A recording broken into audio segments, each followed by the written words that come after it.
우리 함께 같이 사도신경으로 신앙 고백하심으로 오늘 토요일 우리 새벽 예배 함께 같이 시작하도록 하겠습니다. 전능하사 천지를 만드신 하나님 아버지를 내가 믿사오며 그 외아들 우리 주 예수 그리스도를 믿사오니 이는 성령으로 잉태하사 동정녀 마리아에게 나시고 본디오 빌라도에게 고난을 받으사 십자가에 못 박혀 죽으시고 장사한 지 사흘 만에 죽은 자 가운데에서 다시 살아나시며 하늘에 오르사 전능하신 하나님 우편에 앉아 계시다가 저희로서 산 자와 죽은 자를 심판하러 오시리라. 성령을 믿사오며 거룩한 공예와 성도가 서로 교통하는 것과 죄를 사하여 주시는 것과 몸이 다시 사는 것과 영원히 사는 것을 믿사옵나이다. 아멘. 우리 함께 같이 찬송가 95장 함께 찬송하시겠습니다.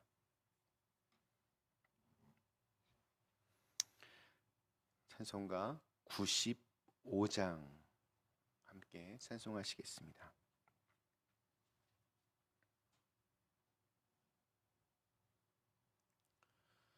나의 기쁨 나의 소망 되시며 나의 생명이 되신 주 밤낮 불러서 찬송을 드려도 늘 아쉬운 마음뿐일세. 나의 사모하는 선한 목자는 어느 꽃다운 동산에 양의 무리와 늘 함께 가셔서 기쁨을 함께 하실까. 길도 없이 거친 넓은 들에서 갈 길 못 찾아 애쓰며 이리저리로 헤매는 내 모양 저 원수 조롱하도다. 주의 자비롭고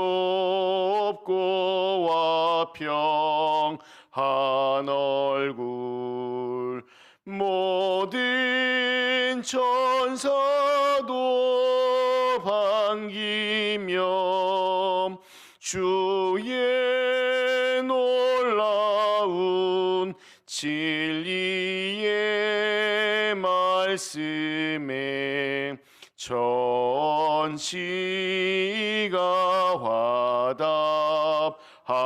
화답하도다.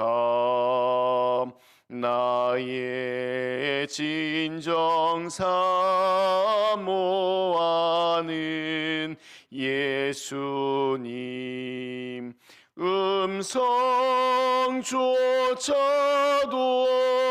반갑고 나의 생명과 나의 참 소망은 오직 주 예수뿐일세.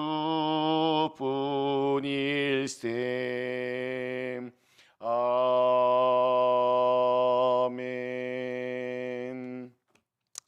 네, 오늘은 저희 요한복음 오늘 2장 요한복음 2장 우리 1절에서 12절 말씀으로 함께 같이 이 아침 시작하도록 하겠습니다.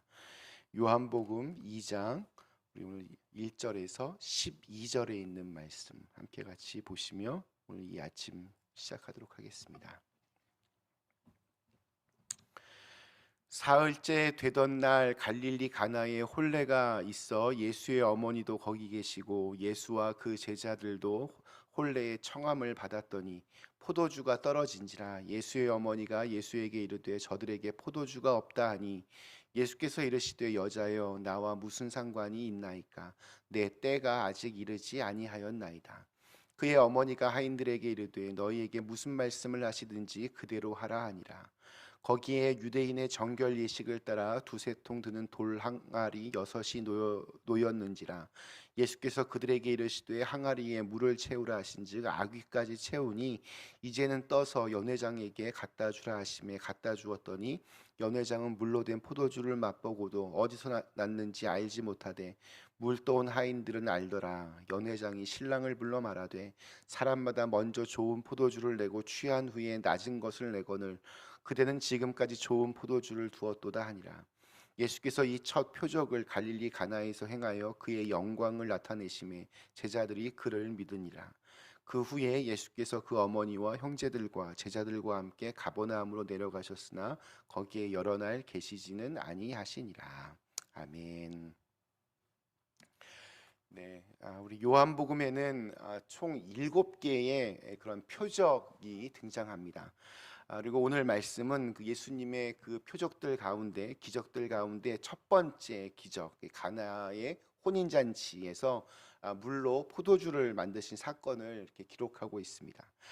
이러한 사역의 시작은 세례 요한이 행했던 그런 사역들과는 굉장히 큰 차이를 보여줍니다. 세례 요한은 그 유대 광야에서 금식과 금욕 생활을 하면서 예수님의 길을 먼저 준비했습니다. 그와 반면에 예수님은 활기차고 모든 것이 풍성할 뿐만이 아니라 굉장히 기쁨에 넘치는 이 혼인 잔치에서 당신의 사역을 처음으로 시작하시는 겁니다. 이러한 상반되어 보이는 이 두 모습, 이 사역에 반대되는 모습에 마음이 좀 불편한 사람들도 있었을 겁니다. 요한은 광야에서 회개하라고 외치고 있는데 예수님은 결혼잔치에서 먹고 마시며 즐거워하신다는 것은 이게 뭔가 이렇게 찝찝한 그런 마음을 줄 수도 있습니다. 아마 세례 요한의 제자들이 이러한 불편한 마음을 많이 가졌던 것 같습니다. 그래서 실제로 나중에 보면 이 세례 요한의 제자들이 예수님께 나와서 우리와 바리새인들은 금식하는데 어찌하여 당신의 제자들은 금식하지 않습니까? 라고 이렇게 약간 따지듯 예수님께 질문을 하기도 합니다.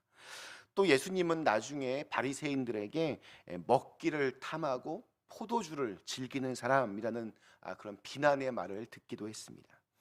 그러니까 어떤 금욕적인 이미지의 어떤 세례 요한과 아주 굉장히 대비가 되는 이 예수님의 첫 사역의 모습은 우리 그리스도인의 모습이 어떠해야 되는지를 우리에게 알려줍니다.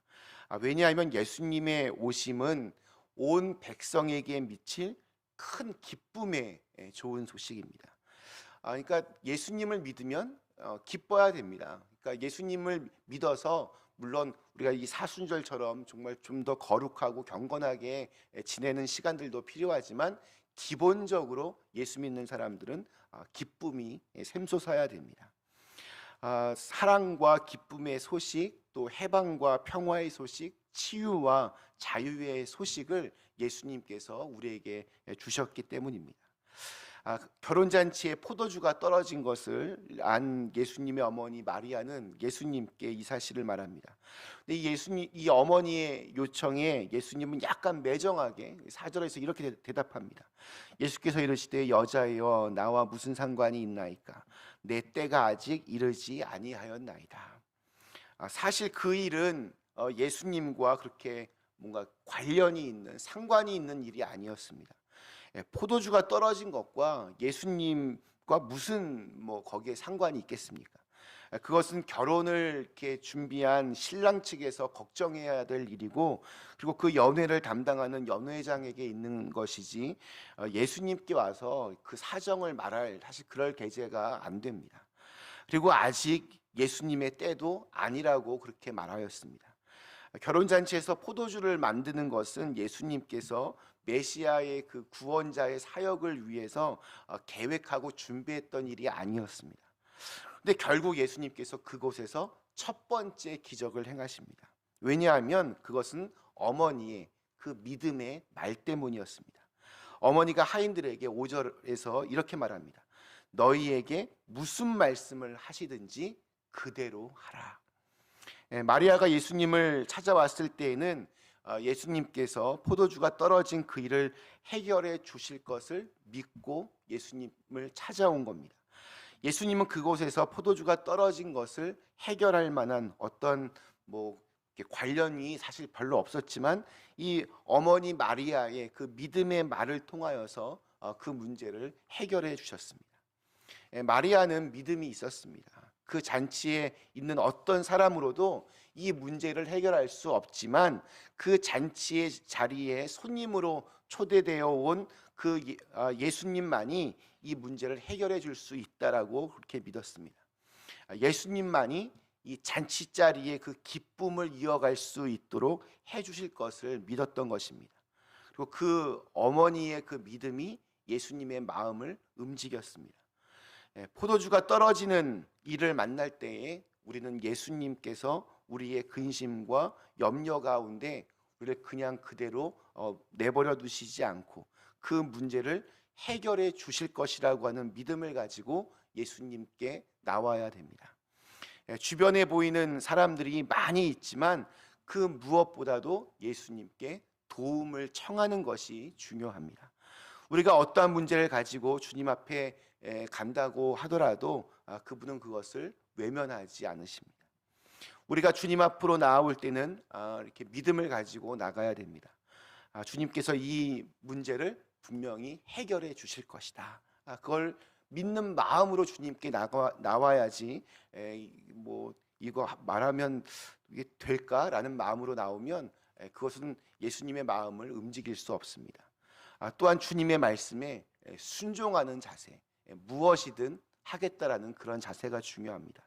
마침 그곳에 돌 항아리 6개가 놓여져 있었습니다. 유대인의 어떤 그 결례를 따라 놓여진 것입니다. 유대인들은 음식을 먹기 전에 이렇게 손을 꼭 씻어야 되는 의식이 있습니다. 손님이 오시면 또 발 씻을 물을 가져오기도 합니다. 이런저런 이유로 물을 담는 그런 큰 항아리들이 그 집집마다 꼭 필요했습니다. 자, 그런데 예수님께서 그 하인들에게 명령하십니다. 항아리에 물을 채우라. 그들이 항아리에 물을 붓는데 그 항아리가 두세 통 드는 돌 항아리 6개라고 그 용량이 기록되어 있습니다.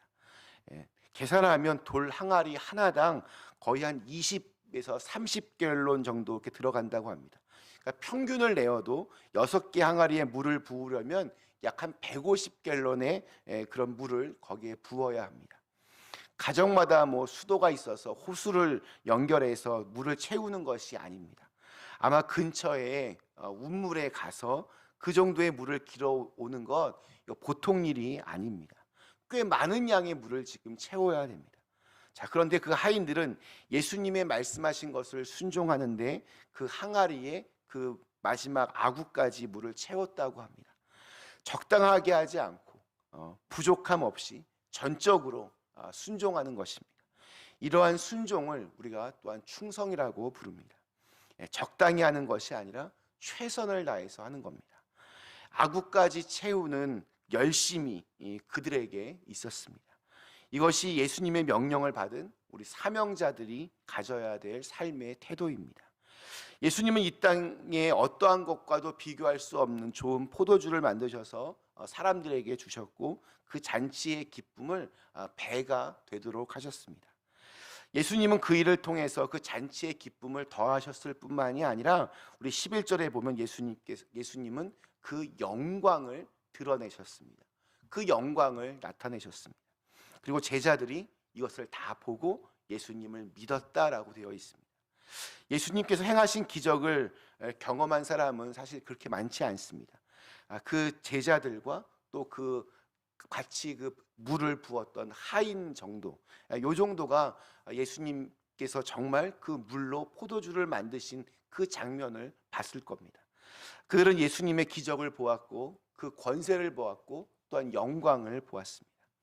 제자들과 하인들이 예수님의 말씀에 그 순종함으로 경험한 것은 예수님이 어떠한 분이신가를 분명하게 알게 된 것입니다. 신랑과 또 그 잔치에 초대되어 온 많은 그곳에 있던 사람들은 그 잔치의 어떤 즐거움을 갖기는 했지만, 그 시간을 즐기기는 했지만, 그것이 예수님을 통해서 이렇게 되었다는 그 사실을 알 수도 없었고, 또 뭐 이렇게 얘기를 들었다 한들 아마 믿기도 힘들었을 것입니다. 반대로 제자들과 하인들이 얻게 된 이 기쁨은 더 이상 이제 포도주 때문에 기뻐하는 것이 아닙니다. 물을 포도주로 만드신 예수님 때문에, 그 예수 그리스도 때문에 그 삶의 기쁨으로 그들이 깨닫게 된 것입니다. 예수님을 믿고 순종한 사람들에게 주시는 포도주는 바로 예수님 그 자체입니다. 더 이상 포도주가 중요하지 않습니다. 예수님이 중요합니다. 예수님이 우리가 살아가는 그 기쁨의 근원이 되심을 그들은 경험하였고 또 하나님께 영광을 돌릴 수 있게 되었습니다. 예수님 정말 내 안에 나의 주님으로 오시면 정말 삶의 기쁨이 있어야 합니다. 오늘 하루도 우리 기쁨의 근원이 되시는 예수님을 통해서 우리 인생의 새롭고 또 풍성한 맛을 경험할 수 있는 날이 되시기를 주님의 이름으로 간절히 축원합니다. 잠시 함께 기도하시겠습니다. 좋으신 하나님, 오늘도 저희에게 새로운 날을 허락하여 주시고 오늘 또 주신 말씀을 통하여 또 예수님이 어떠한 분이신가, 누구신가 또 한번 묵상할 수 있게 하여 주시니 감사합니다. 예수님께서 처음으로 기적을 일으키신 그 가나의 혼인 잔치집을 우리가 상상하면서 우리의 인생 또한 주님 때문에 기쁨으로 충만해질 수 있기를 간절히 소망합니다. 물이 전혀 다른 성질의 그런 포도주로 변한 사건처럼 죄악에 물들어 있던 우리의 모습이 점점 더 주님의 성품을 닮아가고 그렇게 변화되고 그렇게 주님 안에서 또 새로운 기쁨을 경험할 수 있도록 우리의 삶을 이끌어 주시옵소서. 우리 하루하루 또 순간순간마다 날마다 베푸시는 그 은혜들을 우리가 감사함으로 기쁨으로 고백하며 또 그렇게 우리의 모습이 또한 주님에게도 또 기쁨이 될 수 있도록 주님 인도하여 주시옵소서. 예수님의 이름으로 간절히 기도드리옵나이다. 아멘. 하늘에 계신 우리 아버지여, 이름이 거룩히 여김을 받으시오며 나라의 임하옵시오며 뜻이 하늘에서 이룬 것 같이 땅에서도 이루어지이다. 오늘날 우리에게 일용할 양식을 주옵시고 우리가 우리에게 죄 지은 자를 사하여 준 것 같이 우리의 죄를 사하여 주옵시고 우리를 시험에 들게 하지 마옵시고 다만 악에서 구하옵소서. 내게 나라와 권세와 영광이 아버지께 영원히 있사옵나이다.